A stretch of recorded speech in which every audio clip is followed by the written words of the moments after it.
السلام علیکم ورحمۃ اللہ وبرکاتہ۔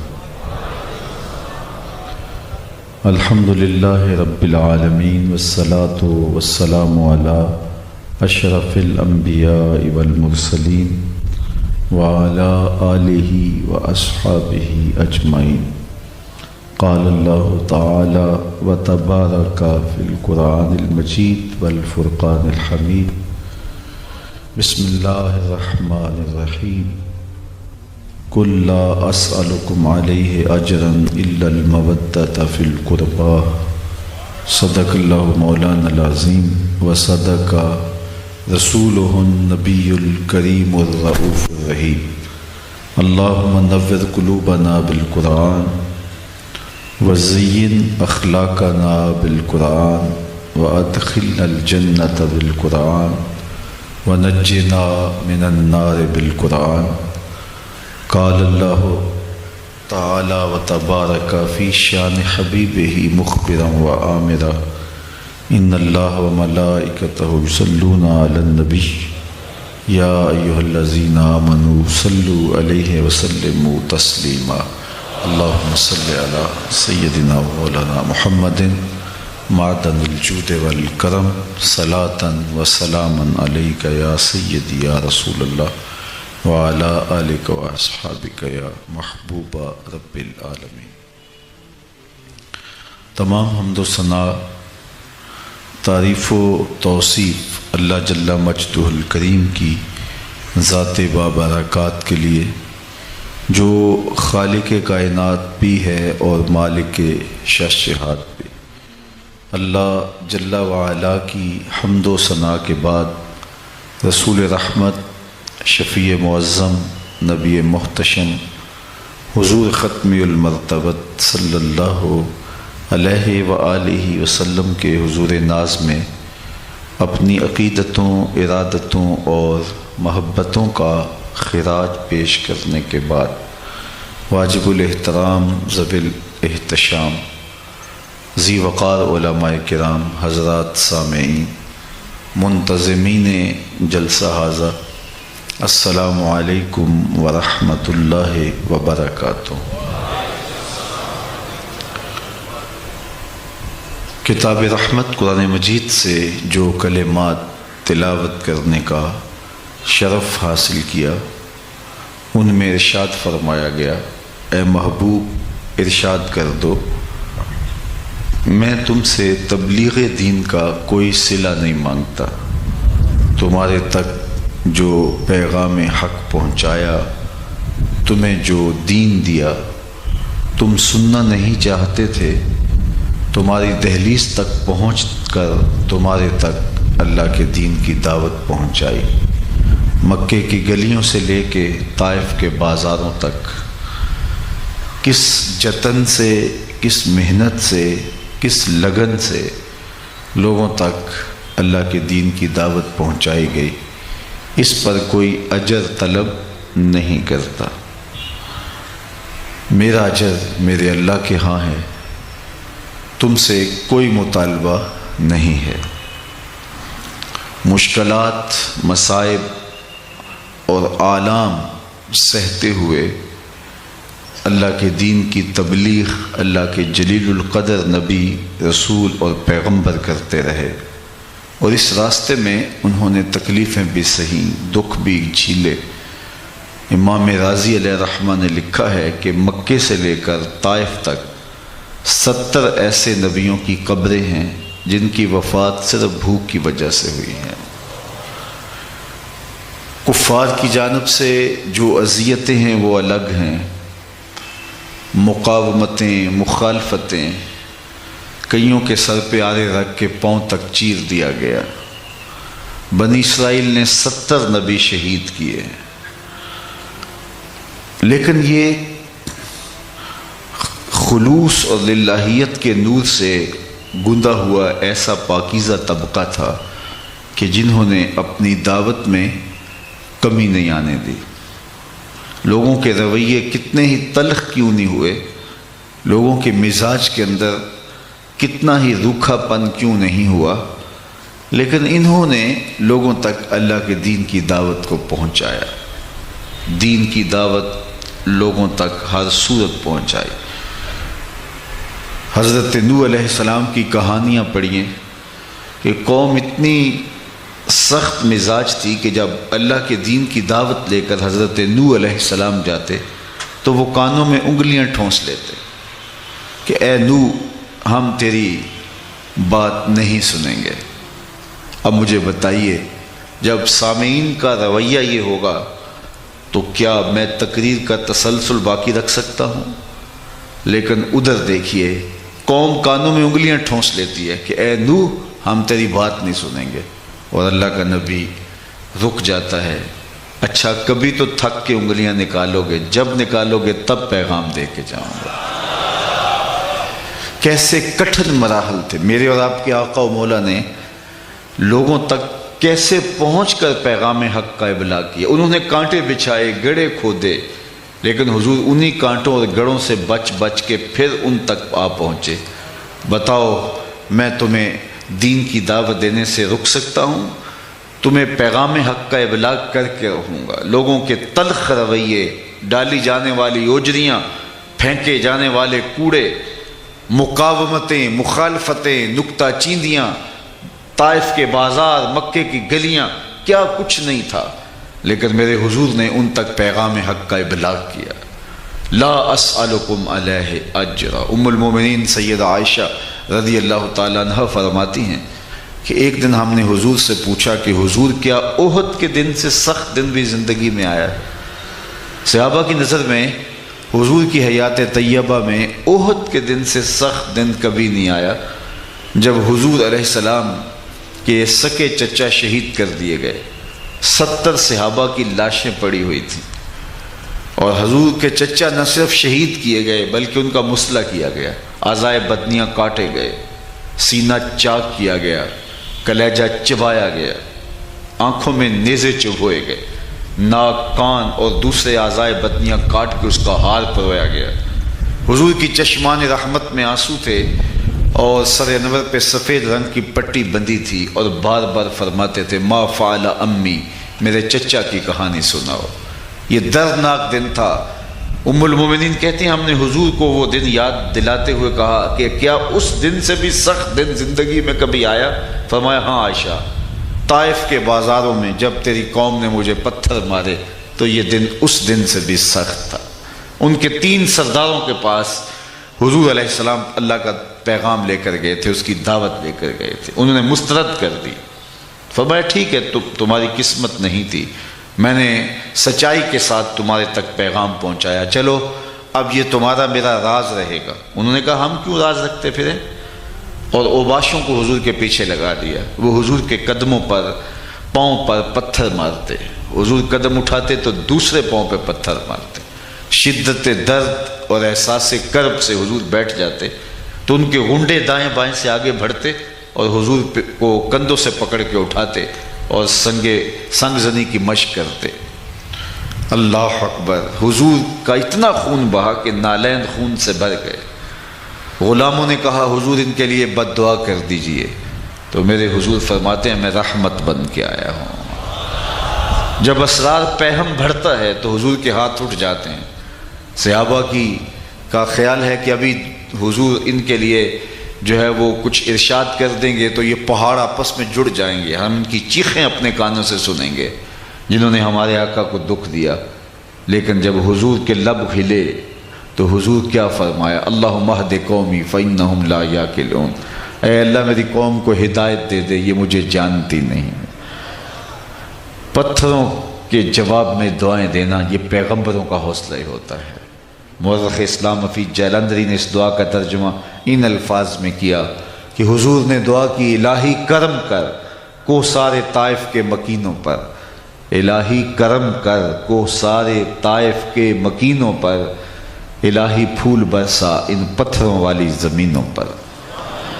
لا اسألکم علیہ اجرا، میں تم سے کوئی اجر نہیں مانگتا، تکلیفیں سہیں، آلام سہے، دکھ سہے، میرے گھر میں فاقے رہے، تم سے کچھ طلب نہیں کرتا۔ لا اسألکم علیہ اجرا۔ اور سچی بات بھی یہی ہے کہ وہ تبلیغی مسائل جو مبرہ ہوں آرزو سے، تمنا سے اور لالچ سے اور کسی غرض سے، تو وہی دلوں میں اترنے کا فن جانتی ہیں، ورنہ ہواؤں میں اڑتی ہوئی تتلیوں کی طرح لفظ اپنا رنگ تو جماتے ہیں لیکن من میں اترنے کا فن نہیں جانتے۔ وہی بات دل میں اترتی ہے جو دل سے نکلتی ہے۔ فارسی والے کہتے ہیں از دل خیزت بر دل ریزت۔ اس لیے جس نے بھی کوئی کام کیا ہے اس کی تبلیغی مسائی بے لوث رہی ہے۔ بالخصوص انبیاء علیہ السلام کی تبلیغی مسائی پر اللہ نے ایسا سایہ بھی نہیں پڑنے دیا، ان کی حفاظت فرمائی۔ حضرت موسیٰ علیہ السلام کی کہانی دیکھ لیجئے۔ جب حضرت موسیٰ کی ولادت کے لمحے قریب آئے تو فرعون نے ایک خواب دیکھا جو معبرین کو بتایا، کاہنوں نے، نجومیوں نے، معبرین نے اس کو کہا کہ تیری راجدانی میں ایک بچہ پیدا ہونے والا ہے جو تیرے تخت و تاج کو الٹ کے رکھ دے گا۔ تکبر اور رعونت سے بھرا ہوا فرعون بولا میں وہ بچہ پیدا ہی نہیں ہونے دوں گا، اور 70,000 بچے قتل کروا دیے، 90,000 حمل گروائے۔ اللہ کا کرنا ہوا کہ حضرت موسیٰ علیہ السلام کی ولادت ہو گئی۔ ام موسیٰ سخت پریشان ہو گئیں کہ فرعون کے سپاہی میری گود سے میرے بچے کو چھین کے لے جائیں گے۔ ماں کی ممتا جب تڑپی تو اللہ نے ام موسیٰ کی جانب وحی کی کہ پریشان ہونے کی ضرورت نہیں، اس بچے کو دریائے نیل کی موجوں کے سپرد کر دو، پھر ہماری قدرت کے تماشے دیکھو، ہم کیسے پلٹا کے اس کو آپ کی گود میں لاتے۔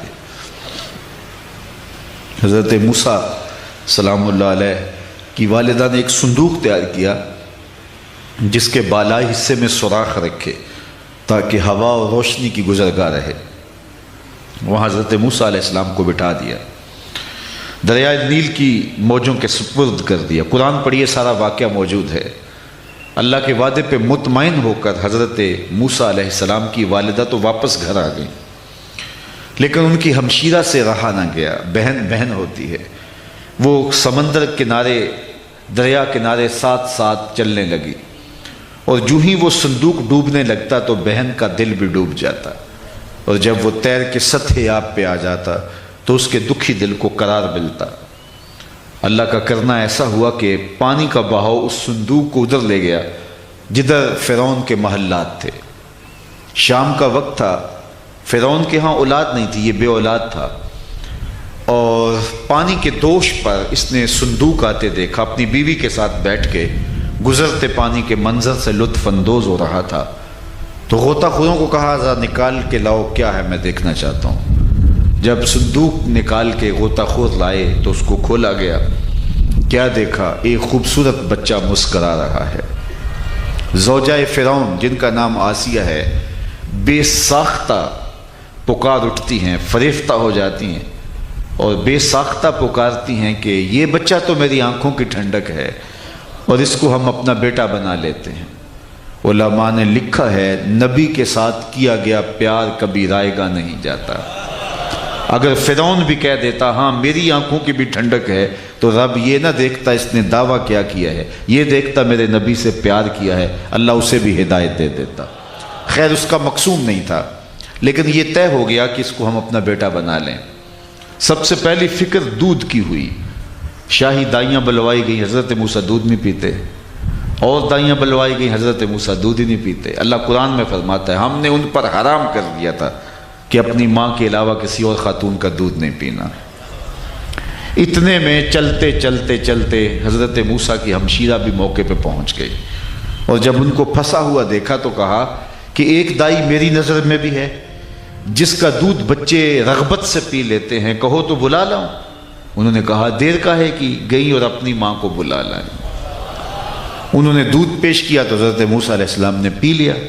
تو فرعون کہنے لگا اے خاتون ہمارے اس بچے کو تم دودھ پلانا، رہائش بھی قریب کر دی۔ فرعون کہتا تھا میں وہ بچہ پیدا نہیں ہونے دوں گا، رب نے کہا مجھے رب نہ کہنا اگر تیرے گھر میں پال کے نہ دکھایا تو۔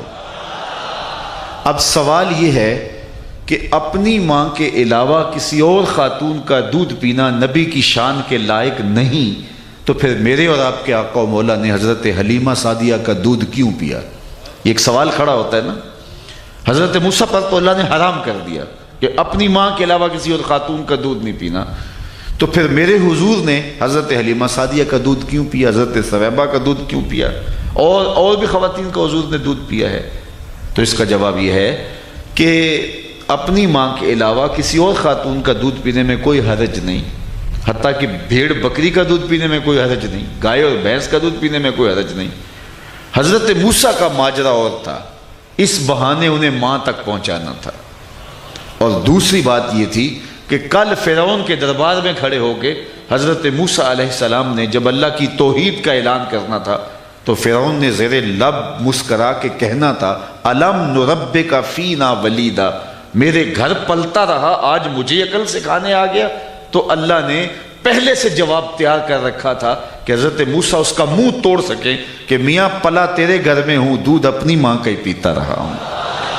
تو جب اپنے گھر سے کھا کے تبلیغ کی جائے تو اس کا نتیجہ کچھ اور ہوتا ہے۔ جب تقریریں بکنے لگیں، جب نعتوں کی بولیاں لگنے لگیں، جب تلاوتوں کے ریٹ طے ہونے لگیں، تو پھر کان تو لذت لیتے ہیں، روح سرشار نہیں ہوتی، باطن میں روشنیاں نہیں آتی، من نہیں بدلتے۔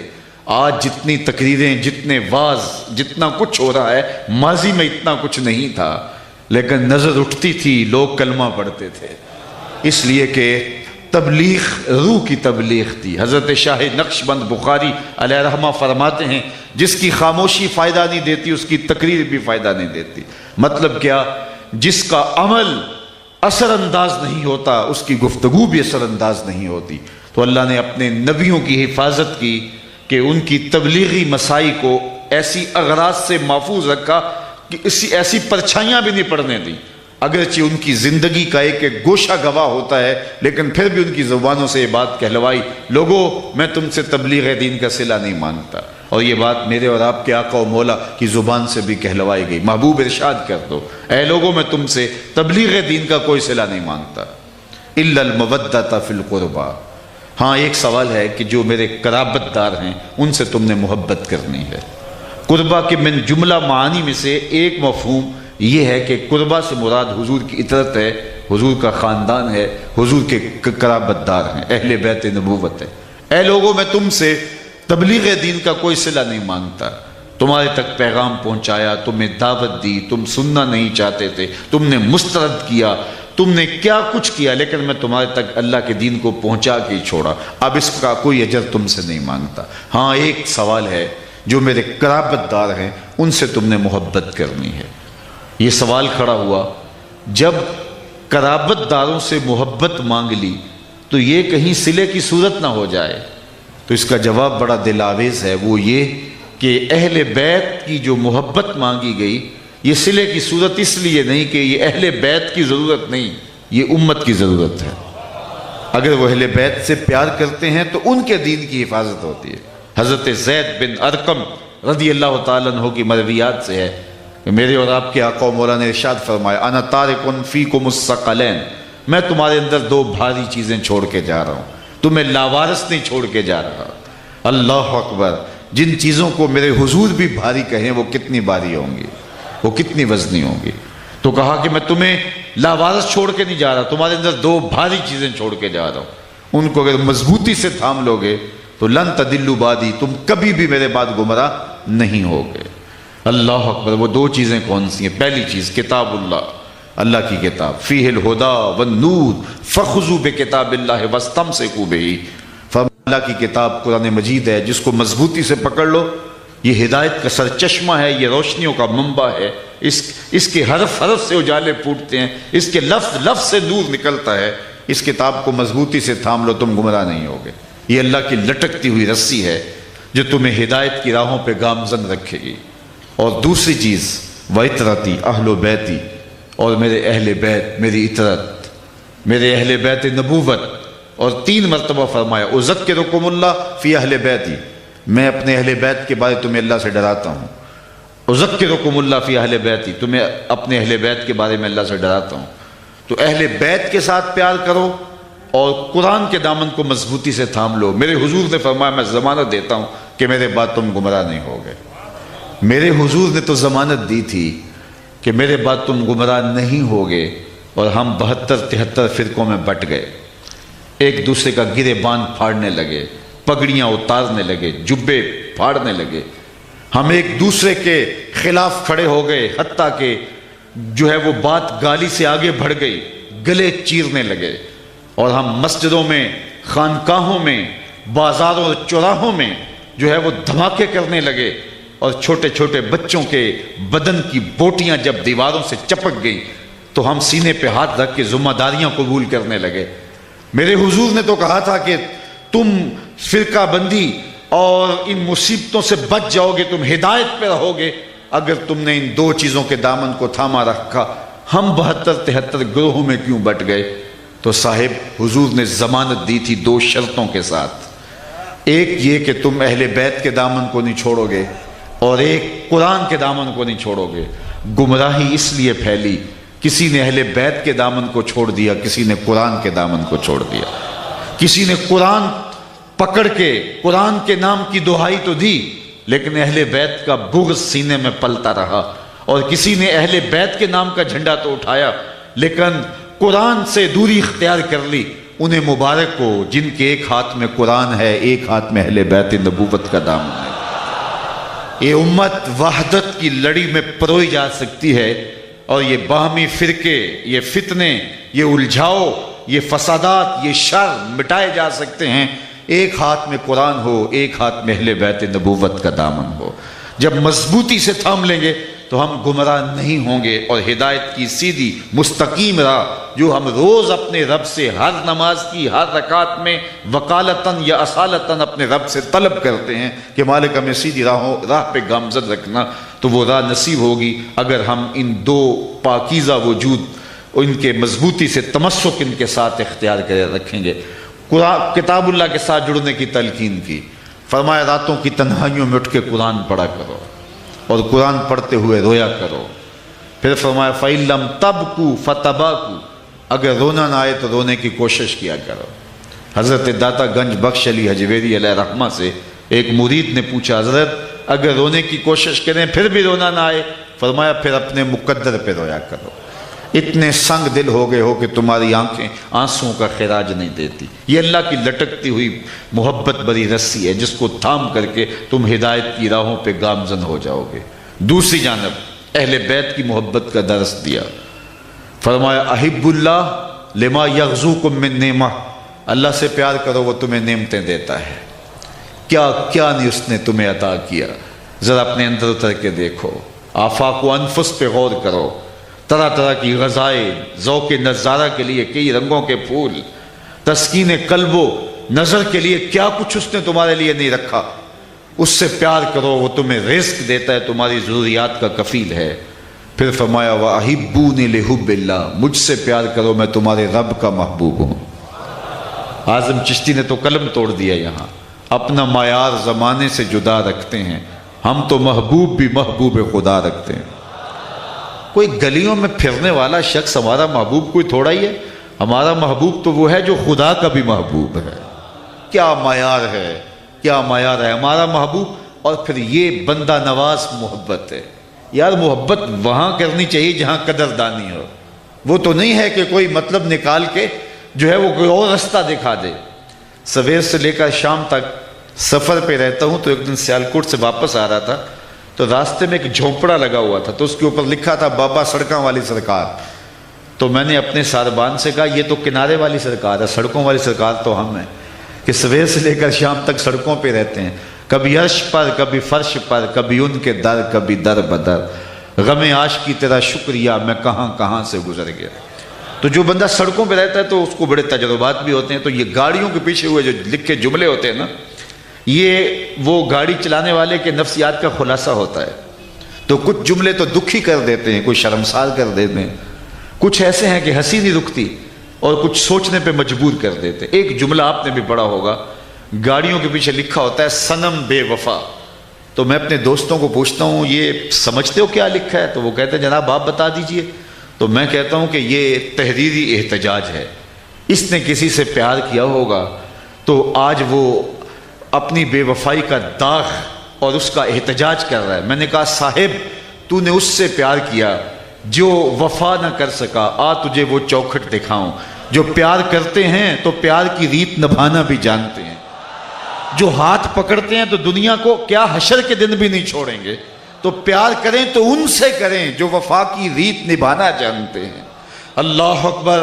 تو کہا مجھ سے پیار کرو، مجھ سے، کیونکہ میں تمہارے رب کا بھی محبوب ہوں۔ اور تیسری بات میرے حضور نے ارشاد فرمائی وَأَحِبُّوا أَهْلَ بَيْتِي لِحُبِّي، اور میرے اہل بیت سے میری وجہ سے پیار کرو کہ وہ میرا خاندان ہے، وہ میری اطرت ہے۔ حضرت اسامہ بن زید بن حارثہ رضی اللہ تعالیٰ عنہ فرماتے ہیں میں حضور کی خدمت میں حاضر ہوا۔ حاضر کیوں ہوا؟ فی بعد الحاجہ، مجھے حضور سے کوئی حاجت تھی۔ صحابہ اپنی ضرورتیں حضور کی دہلیز پہ لے جایا کرتے تھے، وہاں ان کے دکھوں کا مداوع بھی ہوتا، ان کے درد کا درماں بھی ہوتا، ان کے غموں کا چارہ بھی کیا جاتا اور علاج بھی ہوتا۔ تو کہتے ہیں مجھے کوئی حاجت تھی، میں حضور کی خدمت میں حاضر ہوا۔ رات کا ایک پہر بیت چکا تھا۔ صحابہ کی عادت یہ تھی کہ وہ حضور کے دروازے پہ جا کے دستک نہیں دیتے تھے، دہلیز کے ساتھ لگ کے بیٹھ جاتے، حضور خود آتے تو حاجت کہتے۔ لیکن کبھی کوئی ایسا وقت ہوتا کہ حضور کے تشریف لانے کا معمول نہیں ہے تو پھر وہ دروازے پر دستک دے دیتے تھے ایمرجنسی حالات میں۔ لیکن اس کا بھی ایک طریقہ تھا جس کو امام بخاری نے ادب المفرد میں لکھا، کانت تکرہ ابواب النبی بالاظافر، جب دستک دینے کی نوبت آتی تو صحابہ اپنی انگلیوں کے پوروں سے دستک دیتے۔ ملا علی قاری شرح شفا میں لکھتے ہیں ناخنوں سے یا انگلیوں کے پوروں سے دستک دینے کا مفہوم کیا ہے؟ تو کیا خوب لکھا، اے دربند خفیفن و دکن لطیفن تعظیمن و تکریمن و تشریفن، کہا یہ سب حضور کی عزت افزائی کے لیے تھا۔ ساغر صدیقی نے کہا تھا نا میں نے پلکوں سے در یار پہ دستک دی ہے، میں نے پلکوں سے در یار پہ دستک دی ہے، میں وہ سائل ہوں جسے کوئی صدا یاد نہیں۔ یہ شاعر کا تخیل ہے، اس نے عملاً در حبیب پہ یوں دستک نہیں دی ہوگی، لیکن صحابہ نے تو دے کے دیکھا ہی نا۔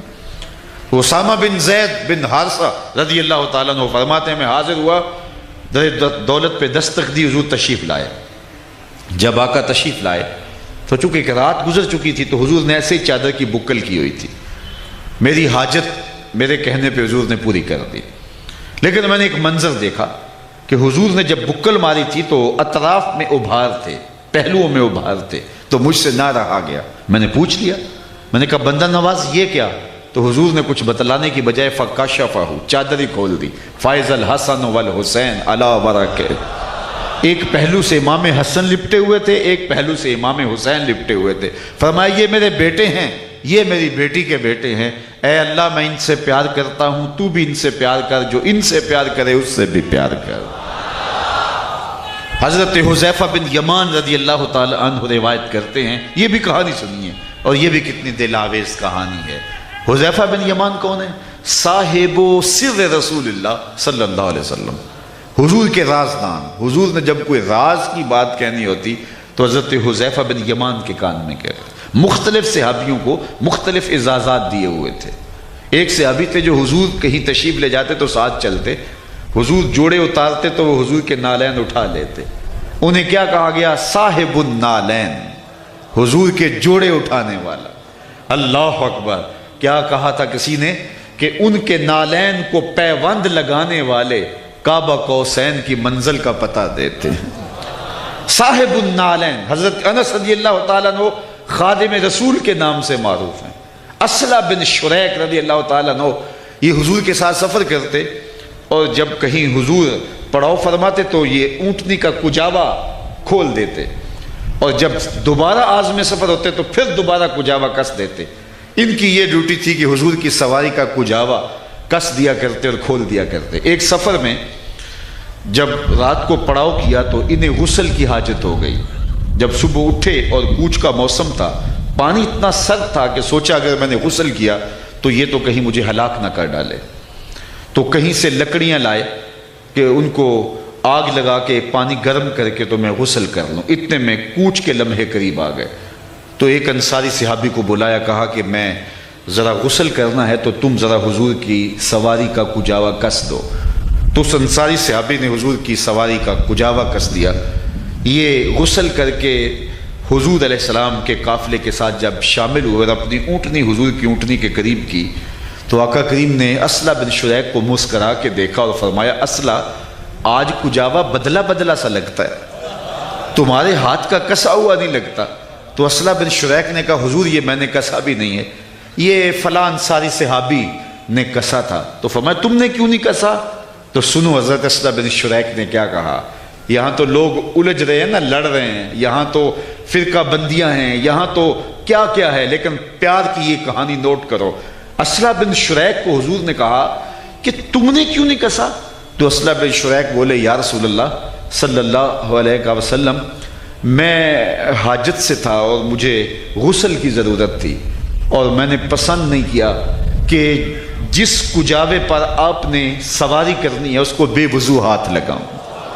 اللہ اکبر، یہ پیار کی کہانی ہے۔ تو حضرت حذیفہ بن یمان رضی اللہ تعالیٰ عنہ یہ حضور علیہ السلام کے رازدان تھے، اور جب حضور کوئی راز کی بات کہتے تو ان کے کان میں کہتے۔ حذیفہ بن یمان کا گھر مسجد نبوی سے کچھ فاصلے پر تھا، دن کی نمازوں میں تو حاضری ہوتی، لیکن شام کی نمازوں میں حاضری اس لیے نہ ہوتی کہ والدہ بوڑھی بھی تھی اور بیمار بھی تھی۔ تو لیکن ان کا بڑا جی تھا کہ میں حضور کے پیچھے مغرب، عشاء یا فجر کی نماز پڑھوں، چونکہ ان نمازوں میں حضور بلند آواز سے قرات کرتے تھے۔ جہری نمازوں میں شمولیت کا شوق تھا کہ میں حضور سے قرآن مجید سنوں۔ یار کسی مسجد میں کوئی اچھا پڑھنے والا قاری ہو تو لوگ فاصلہ کاٹ کے بھی وہاں چلے جاتے ہیں کہ قرآن سننے کا لطف اٹھائیں، اور جب صاحب قرآن خود قرآن پڑھتے ہوں گے تو پھر تو رنگ کوئی اور ہی ہوتا ہوگا نا۔ حضرت ابو موسیٰ اشعری رضی اللہ تعالیٰ عنہ فرماتے ہیں ایک دن فجر کی نماز تھی، حضور تھے، سورہ والضحیٰ کی تلاوت تھی، ابھی تک نشہ ہی نہیں اترتا۔ اللہ اکبر۔ تو کہا کہ میں نے ماں سے کہا امی اگر آپ مجھے اجازت دیں تو میں حضور کے پیچھے نماز پڑھتا ہوں مغرب کی۔ لالچ ماں کو یہ دی کہ آپ کے لیے اور اپنے لیے حضور سے مغفرت کی دعا کرواؤں گا۔ لالچ بڑی اچھی تھی، چونکہ صحابہ کی آرزو تھی کہ حضور کے ہاتھ اٹھ گئے تو خالی نہیں موڑے جائیں گے۔ اللہ اکبر۔ تو ماں نے کہا جا پتر میں اجازت دیتی ہوں۔ کہتے میں حضور کی خدمت میں آ گیا، مغرب کی نماز پڑھی، سلام پھرا تو میرے دل میں تھا کہ میں عرض کروں حضور میرے لیے، میری ماں کے لیے مغفرت کی، بخشش کی دعا کر دیجئے۔ لیکن حضور نوافل میں، اوراد میں ایسے مشغول ہوئے کہ میں وقت نہ پا سکا اور عرض نہ کر سکا۔ مجھے یہ خیال آتا رہا کہ ماں نے جاتے پوچھنا ہے حضور سے میرے لیے اور اپنے لیے بخشش کی دعا کروائی تھی تو کیا جواب دوں گا۔ خیر عشاء کا وقت ہو گیا، عشاء کی اذان پکاری جانے لگی، حضور مصلی پہ آئے، نماز پڑھائی، سلام پھرا تو میرے دل میں آیا کہ ایک نماز کا وقت ماں سے مانگ کے لایا تھا تو نمازیں بھی دو ہو گئی اور حضور سے بھی عرض بھی نہیں کر سکا۔ یہ میں بھی سوچ رہا تھا کہ حضور اٹھے اور کاشان اقدس کی طرف چل پڑے، تو ماں کی جواب دہی کا ڈر، تو میں بھی حضور کے پیچھے چل پڑا۔ حذیفہ رضی اللہ تعالیٰ عنہ فرمایا جب میں حضور کے پیچھے چل پڑا نا تو تھوڑی سی بے احتیاطی یہ ہوئی کہ رفتار تیز ہو گئی۔ جب رفتار تیز ہوئی تو قدموں کی آہٹ پیدا ہوئی، تو جب قدموں سے آواز نکلی تو حضور نے رخ پھیرے بغیر فرمایا من ھذا حذیفہ، تو میرے پیچھے پیچھے کون آ رہا ہے؟ حذیفہ تو نہیں؟ تو دل دھڑک رہا تھا، میں نے قل تو نام، میں نے کہا جی حضور میں حذیفہ ہوں۔ فرمایا ما حاجتوں کا غفر اللہ لکا ولی امک، کیا کام ہے اللہ تجھے بھی بخش دے تیری ماں کو بھی بخش دے، کس لیے آئے ہو، کیا کام ہے میرے ساتھ؟ اب حذیفہ کیا کام بتاتے، جو کام تھا وہ تو جنبش لب سے پہلے ہی ہو گیا، یہاں تو لفظوں کا سہارا بھی نہیں لینا پڑا۔ اقبال بولا اے فروغت صبح آثار و دہور، چشمے تو بھی نندائے ما فی الصدور، تیری نظر تو سینوں کے چھپے راز بھی جانتی ہے۔ یہاں تو مدعا بھی نہیں کہنا پڑا، کہا ما حاجتوں کا غفر اللہ لکا ولی امک، اللہ تجھے بھی بخش دے تیری ماں کو بھی بخش دے، کیا کام ہے؟ اب کام جو تھا وہ تو ہو گیا۔ اب حذیفہ کھڑے ہیں تو حضور نے فرمایا حذیفہ سنو، ابھی میرے پاس ایک فرشتہ آیا ہے جو آج سے قبل دھرتی پر کبھی نہیں آیا، آج پہلی مرتبہ اللہ سے اجازت لے کے دو کام کرنے آیا ہے، ایک تو مجھے سلام کرنے آیا ہے اور دوسرا مجھے خوشخبری دینے آیا ہے کہ آپ کی بیٹی فاطمہ جنتی عورتوں کی سردار ہے اور حسن اور حسین جنتی جوانوں کے سردار۔ تو دنیا کے سامنے ان کی محبت رکھی، ان کی عظمتیں بیان کی۔ زمانے نے وہ لمحے بھی دیکھے کہ حسین ابن علی حضور کے کندھوں پہ سوار ہے۔ حضرت عمر رضی اللہ تعالیٰ عنہ دیکھ کے خوش ہوتے ہیں اور کہتے ہیں واہ واہ کیسی سواری میسر آئی، مسکرا کے فرمایا عمر سواری دیکھتے ہو سوار بھی تو دیکھو۔ عبداللہ بن شداد رضی اللہ تعالیٰ عنہ کہتے ہیں ہم حضور کے پیچھے نماز میں تھے کہ حضور سجدے سے ساری نہیں اٹھا رہے، ہمیں لگا کہ روح پرواز کر گئی یا پھر وحی کا نزول ہو رہا ہے۔ کہتے ہیں میں کہ نکھیوں سے دیکھا تو حضور کی پشت پہ حسین بیٹھے ہوئے، کبھی سجدے کو طول دے رہے ہیں، کبھی حضور اپنی زبان حضرت امام حسین کے منہ میں ڈال رہے ہیں اور وہ یوں چوس رہے ہیں جس طرح کھجور کو چوسا جاتا ہے۔ اللہ اکبر۔ کمایا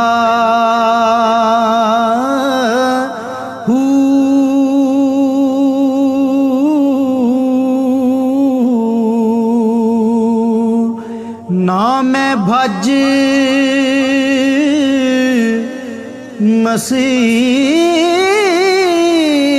مسیتی وڑیا نا تسبہ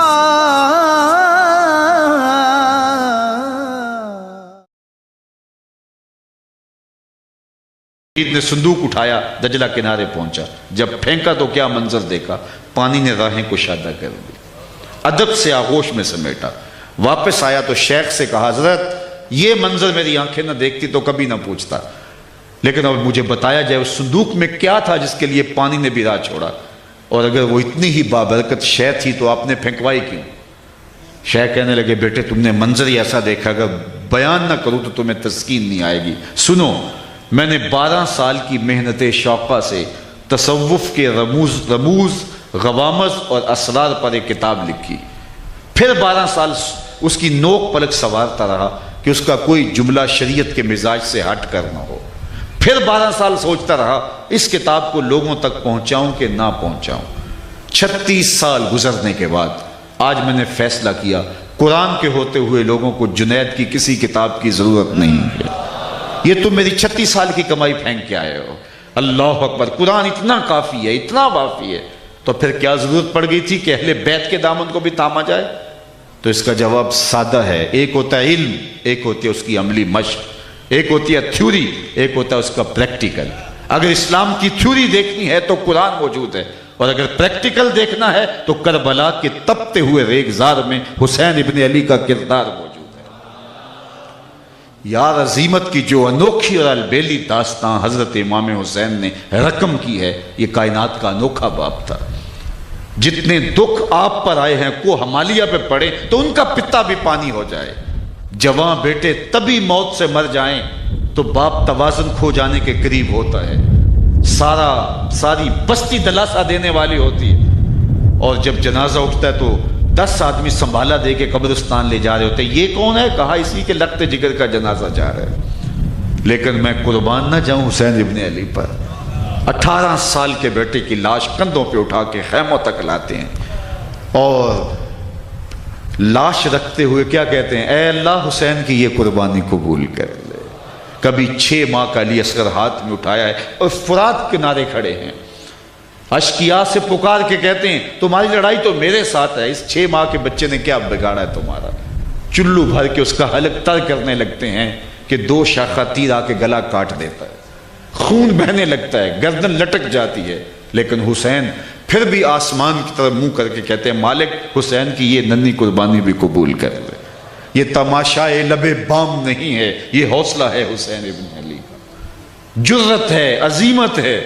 میں نے صبر کی ایک تعریف یہ بھی پڑھی ہے کہ صبر وہ ہوتا ہے جس میں معمولات عبادت قضا نہ ہو۔ صف اول میں نماز پڑھنے کی عادت تھی، گھر میں میت ہو گئی، لیکن صف اول میں ہی تکبیر اولیٰ میں بھی کھڑا پایا گیا شخص صابر کہلائے گا۔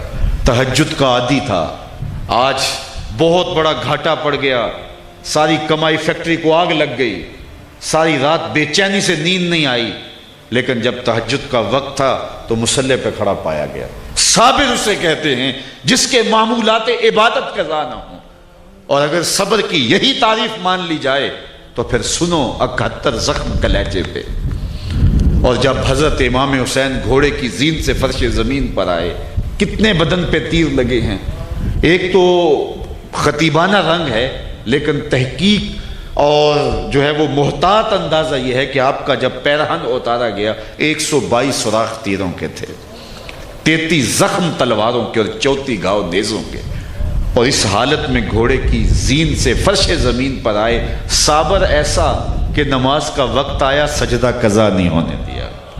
یہ ہے صبر کی انتہا، پیشانی سجدے میں رکھی، اللہم رضن بقضائک و صبرن علی بلائک تسلیما لامرک سبحان ربی الاعلی۔ مالک ہر دکھ پہ راضی، ہر تکلیف پہ صبر کیا، تیری رضا پہ، تیری تقسیم پہ راضی، جو اذیتیں پہنچی ان پہ راضی، مالک سب کچھ لٹا کے حسین تیرے پہ راضی ہے۔ تو بتا تو بھی حسین پہ راضی ہوا ہے کہ نہیں ہوا؟ آواز آ رہی ہے اس پیاسے پر علی شیر خدا کو ناز ہے، اس نواسے پر محمد مصطفیٰ کو ناز ہے۔ اوروں نے بھی سجدے کیے پر اس کا عجب انداز ہے، اس نے وہ سجدہ کیا جس پر خدا کو ناز ہے۔ دست قاتل نے سر حسین تب کاٹا جب وہ سجدے میں جھکا ہوا تھا۔ اچھا، انہوں نے سر نبوت کاٹ کے نیزے کی نوک پہ چڑھایا اس لیے کہ اپنے قافلے والوں کو بتائیں کہ ہم جیت گئے، دیکھیے سر حسین نیزے کی نوک پہ ہے۔ لیکن لشکر یزید سے آواز آئی، یہ کیسا سر ہے جو کٹ کے بھی سر بلندی ہے، یہ سر کٹ کے بھی اونچا ہے، جو دلوں کو فتح کر لے وہی فاتح زمانہ۔ یزید مٹ گیا، اس کا نام مٹ گیا، اللہ اکبر۔ اور حسین کل بھی زندہ تھا، حسین آج بھی زندہ ہے۔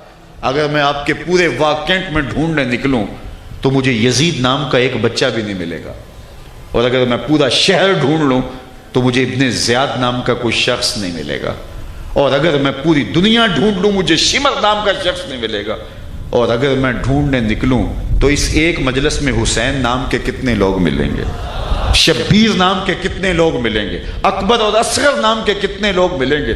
اور پردے میں بیٹھ کے سننے والی بہنوں کے ناموں پہ غور کیا جائے تو کتنی بہنوں کا نام زینب ہوگا، کتنی بہنوں کا نام سغرا ہوگا۔ تو پھر کون جیتا اور کون ہارا؟ جو دلوں کو فتح کر لے وہی فاتح زمانہ۔ ولید بن عبد الملک بنو امیہ کا بڑا تگڑا حکمران گزرے، طواف کر رہا تھا، طواف کرتے کرتے اس کا جی چاہا کہ حجر اسود کو چوم لوں، لیکن جب آگے بڑھا تو رش اتنا تھا کہ آگے بڑھنے کی ہمت نہ ہوئی، تو ایک سمت کھڑا ہو گیا کہ موقع ملتا ہے، کم رش ہوتا ہے تو میں حجر اسود کو بوسہ کروں۔ اتنے میں امام زین العابدین بھی طواف کرتے کرتے حجر اسود کے مقابل آئے، ایک لمحے کا توقف کیا، لوگوں نے راہیں چھوڑ دی، آگے بڑھے، بوسہ کیا، پھر آگے بڑھ گئے۔ ولید کو بڑا غصہ آیا، اس کے پاس اس کا درباری شاعر کھڑا تھا فرزدق، اس سے مخاطب ہو کے کہتا ہے من ھذا، یہ کون ہے؟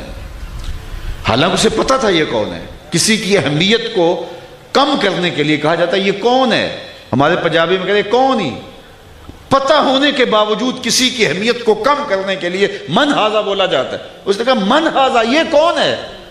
اب فرزدق اس کی منشا کو تو سمجھتا تھا کہ یہ مجھ سے کیا سننا چاہتا ہے، لیکن آج اس کی غیرت ایمانی جاگی، اس نے بادشاہ سے مخاطب ہو کے کہا تو نہیں جانتا یہ کون ہے؟ اس کو تو بطحا کے سنگریزے بھی جانتے ہیں یہ کون ہے، اس کو تو فرش والے بھی جانتے اور آسمانوں والے بھی جانتے ہیں، یہ فاطمہ کا بیٹا ہے، یہ رسول اللہ کا شہزادہ ہے۔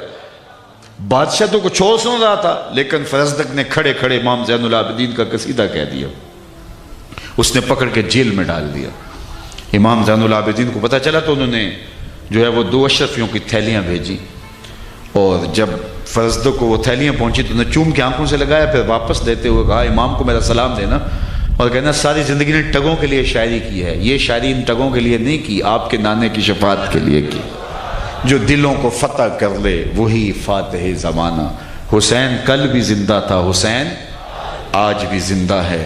تو یہ آج کی مجلس، یہ حد نظر تک، یہ باہر یہ اتنا وسیع جو ہے مسجد کا جو ہے وہ صحن کھچا کھچ بھرا ہوا ہے، یہ خراج پیش کر رہا ہے اس بارگاہ ناز میں۔ اے حسین ابن علی تم پر سلام، نازش آل نبی تم پر سلام، تم پہ لاکھوں رحمتیں لاکھوں سلام۔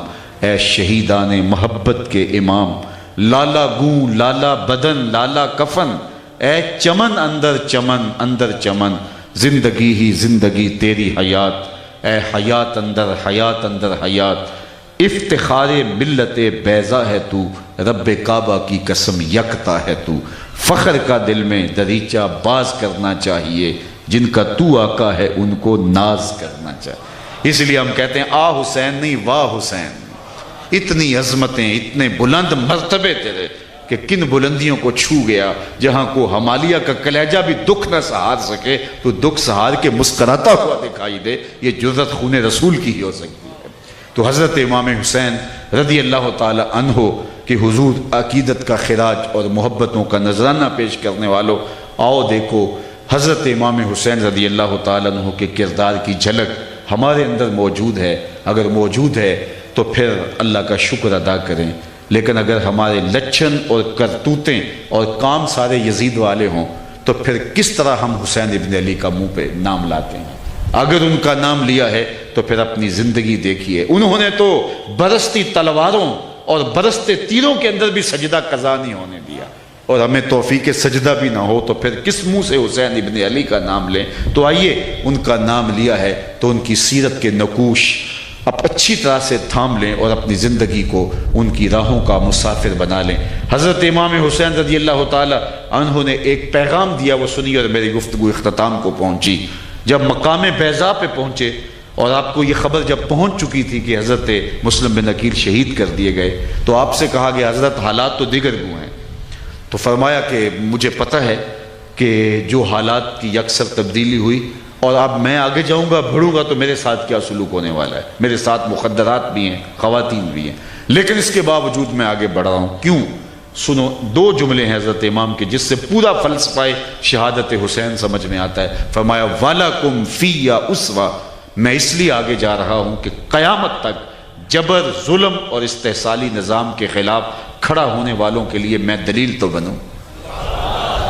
اگر حسین ابن علی کی نہضت بھی نہ ہوتی، اگر وہ بھی نہ کھڑے ہوتے تو آج کون ظلم کے خلاف کھڑا ہوتا؟ جب حسین ابن علی نے صلح کر لی، جب انہوں نے مفاہمت کا راستہ لے لیا تو ہم کون ہوتے ہیں؟ لیکن آج میں سوچتا ہوں جب انہوں نے اپنا قیمتی خون بہا دیا تو میرا خون حسین ابن علی کے خون سے قیمتی تو نہیں ہے۔